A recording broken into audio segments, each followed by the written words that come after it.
Hi guys, it's Bay Moon here, your Tuesday host on Witches of the Moon. And this week we are talking about spells.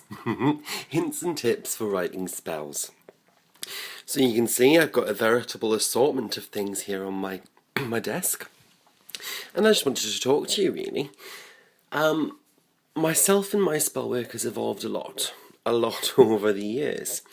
I started out as a newbie, petrified, using spells from book and nothing else, to then amending them a little bit, going to the other extreme of writing lengthy, complex spells. And where I am now, I write my own spells, but I don't always use vocal or worded spells in my crafting. So I just thought, let's start talking and see where we're going. So the most important thing I think to remember when writing spell work is to be specific and not to overcomplicate things. So for example, if you're wanting to write a spell to help bring love into your life, fair enough, write a spell and perform that spell, but start off with the basics. What kind of things do you want to bring into your life? And what I would do is I would write all of those words down, and from there I'd start formulating a spell. So I might write down 10 words and find a common theme amongst them. So it may be that I would write down love, kindness, commitment, all words such as that. And from those I would find an overall theme. And the theme that I might find would be contentment or security or something like that. I then may take, I don't have one for example, we use a red candle. I would maybe take a pink candle and carve that word into the candle. I may anoint it with oil and roll it in herbs that correspond with that. And I may light the candle whilst visualising those things coming into my life and already being in my life. I'd let the candle burn, and then I may either put the remnants and bury them outside, or if it's a burn candle, I may just let it burn away completely and let the spell be cast that way. Other things I may do, simple magic wise, is use yarn or cord. And I may do a knot spell wherein, with the example of love, I may on a Friday, which is the day of Venus associated with love, I may tie an allotted number of knots into a cord, and with each knot I may recite certain something. So for example, knot of 1, this spell begun, knot of 2, my wish come true. As I say, this is off the top of my head, but this is what I would write down. So the most important thing I think when writing spells, I'm sorry, at the minute I'm just starting a little discovery journal for one of my friends, so I'm making it really quite pretty for their birthday. But what I might do is obviously write it down, and I do keep track of them simply for the fact that I can go back. You know, once something's happened, it might not happen the way I want it to, and it could be because of the way that I'd worded a particular spell, or with the ingredients I've used, and I can go back on that, and I can revise it, and I can then bring it up to scratch before I put it into my book of shadows if I want to. I mean, I have here some coloured cardstock. Again, something sometimes as simple as writing a power word on a piece of coloured card or paper that sums up what you want, taking that paper with you, meditating with it, and setting light to it with an appropriate coloured candle, obviously burning it in a cauldron or some other safe sort of vessel. That's another way of bringing spell work in without sort of the written word so much, with the one word on the paper. Other things, I mean, obviously you've got things like bay leaves.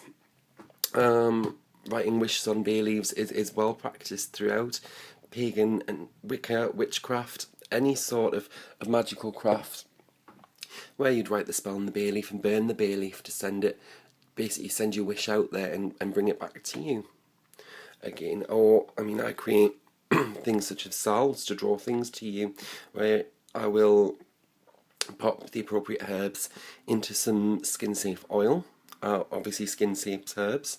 I'll add any essential oils that I also want the properties of.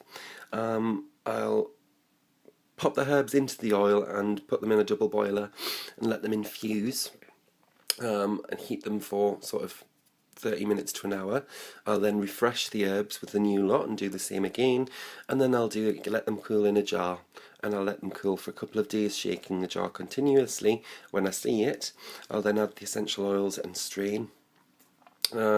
and I'll often either use beeswax or I'll do it in coconut oil so that it forms a salve, and I can then use and wear that salve and infuse myself with the properties of those herbs, enchanting them just with some basic words that I'd written.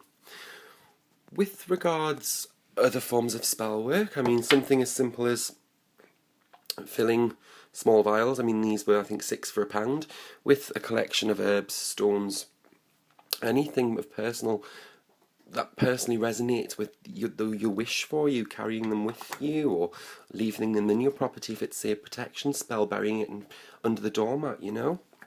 Various things that we can do that don't take a lot of effort. As I say, I have tended to fall back on simple things like this rather than writing wordy spells, long spells.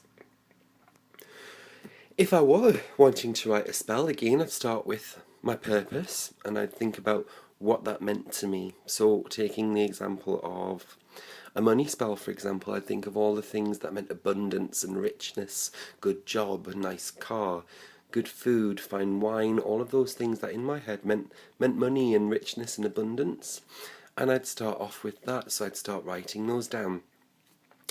And something as simple as thinking, is there a goddess or a god that I want to petition during the spell?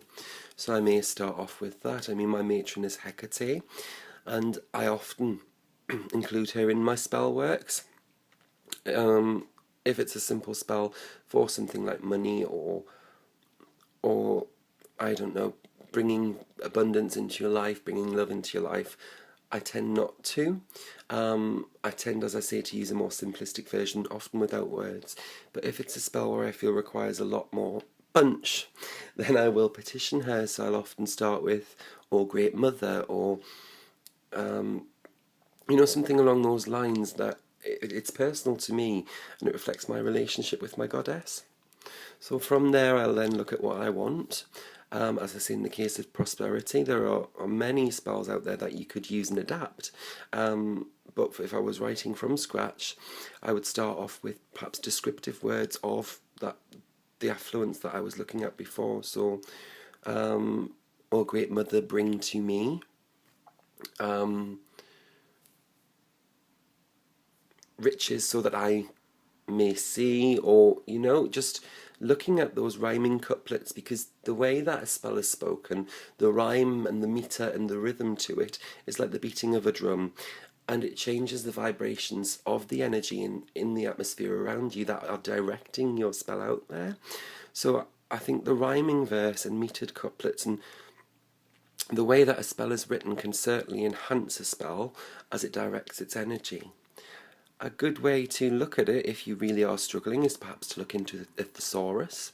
A thesaurus gives you many words for one word, so if you're stuck with money as a word, it'll give you a lot more suggestions of what you can use within the spell. So if nothing rhymes with what you're looking for, you may find another word in the thesaurus that means the same thing and that ties into a rhyme. I find that reading poetry helps a lot if trying to write in rhyme. The more you read, the more used to it you become.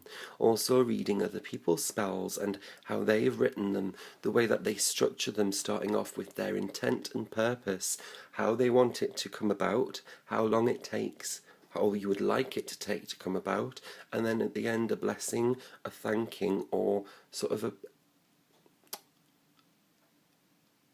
at the end where I can't think how to explain it, where you would put in sort of a caveat. So a lot of people will put, "and no harm will come to me," or "and no harm will come to thee," sort of saying that this spell is in my best interest and will not harm anybody effectively. A book that I love and would highly suggest to read is The Element Encyclopedia of 5,000 Spells by Judica Isles. This book is invaluable for ideas to tweak a spell if you don't want to start from scratch, even to pull one in emergencies exactly as is. But I mean, to read through, it's an absolutely, there's 5,000 spells in there, and there really is. Look at straight on this page, employment spells, okay? With that we've got sort of better business spell, better business path, Rose of Jericho water, better business spell. Don't Sabotage My Success spell, Boss Fix Candle spell, Crown of Success. And as I say, this book not only gives you sort of written spells, but gives you suggestions on actions to take. So making, in this one for example, a mojo bag, a powder that can be used, a candle spell, how to make an employment oil, a dream job spell. As I say, lots of different suggestions on how to improve your spell work, not just through the written word, but the physical word. As I say, this week's topic for me has been a little bit of a struggle, simply because I don't often use the written word and spell or vocalise. If anything, I would hum, chant or sing, which is just the way that I tend to do my spell work.